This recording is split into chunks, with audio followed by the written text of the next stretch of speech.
মন্দিৰলৈ যাবৰ বাবে বা নামঘৰত যাবৰ বাবে আমাক কোনো বিশেষ কাৰণ বা কোনো সময়ৰ প্ৰয়োজন নাই। আমি যেতিয়াই মন যায় তেতিয়াই আমি যাব পাৰোঁ। কিন্তু আজি যিহেতুকে বছৰৰ প্ৰথমটো দিন, আজি বছৰটো আৰম্ভ হ'ব, গতিকে ভাবিলোঁ গতানুগতিক জীৱনশৈলীৰ পৰা কিছু আঁতৰত গৈ আজিৰ দিনটো অতিবাহিত কৰোঁ। আৰু সেয়ে দিনটোৰ আৰম্ভণি গণেশ মন্দিৰলৈ গৈ কৰিলোঁ। আৰু আমাৰ অভয়াপুৰী লালমাটি স্থিত এই মন্দিৰটোৰ বিষয়ে আপোনালোকে হয়তো জানেই সকলোৱে। প্ৰাচীন এই গণেশ মন্দিৰটো কোন শতিকাত বা কোন ৰজাৰ দিনত নিৰ্মিত হৈছিল সেই বিষয়ে এতিয়ালৈকে কোনেও সঠিককৈ ক'ব পৰা নাই। কিন্তু পুৰাতত্ত্ববিদসকলে ইয়াৰ ভাস্কৰ্যসমূহ নিৰীক্ষণ কৰি এই মন্দিৰটো অষ্টমৰ পৰা দশম শতিকাৰ ভিতৰতে নিৰ্মিত হোৱা বুলি ঠাৱৰ কৰিছে।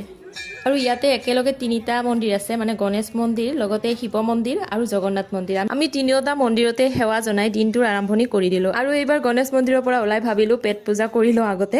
আৰু আমি আহি এখন ৰেষ্টুৰেণ্টত সোমালোঁ। ৰেষ্টুৰেণ্টখনৰ নাম হৈছে আলহী হোটেল। এই হোটেলখনৰ বিষয়ে আমি অৱশ্যে ফেচবুকত আগতে পাইছোঁ আৰু সেয়ে বিচাৰি আহি এই হোটেলখনতে সোমালোঁ। আৰু ইয়াতে পেট পূজা কৰাৰ পিছত আমি গ'লোঁ এইবাৰ আই ফেষ্টিভেল চাবলৈ। আৰু এয়া আমি আই ফেষ্টিভেল আহি পালোঁ।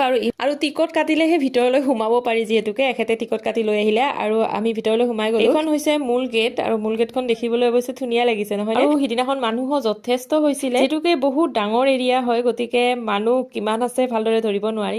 কিন্তু মানুহ যে যথেষ্ট আহিছে এই কথাটো আপোনালোকে গাড়ী পাৰ্কিং কৰা ঠাইডোখৰ দেখিলেহে গম পাব। ইমান যে গাড়ী সোমাইছে ন সিদিনাখন। আৰু এইখন হৈছে ষ্টেজ, ইয়াতে কিবা কিবি প্ৰগ্ৰেমো হৈছে। চাব লগাৰ ভিতৰত ইয়াতে দোকান বহিছে দুই এখন, কাপোৰৰ দোকান, ধুনীয়া ধুনীয়া কাপোৰ ওলাইছে আৰু বেলেগ বেলেগ ধৰণৰ খোৱা বস্তুৰ দোকানো বহিছে ইয়াতে। মুঠতে আপোনালোকে ধুনীয়া ধুনীয়া কাপোৰ কিনি যোনে যি খাই ভাল পায় সেইমতে খাবও পাৰিব। মুঠতে গোটেইখিনি সুবিধাই ইয়াত আছে।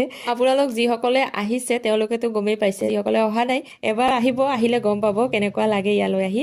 অৱশ্যে আই ফেষ্টিভেল শেষ হ'বলৈ আৰু বেছি দিন নাই, সেইবাবে আপোনালোকে যদি আহে খবৰ খাতি লৈহে ইয়ালৈ আহিব। গতিকে আজিৰ ভিডিঅ'টো ইমানেই। 2026ৰ প্ৰথমটো দিন আমি এনেদৰে কটালো, তাকে আপোনালোককো দেখুৱালো। কেনে পালে জনাব। Bye bye.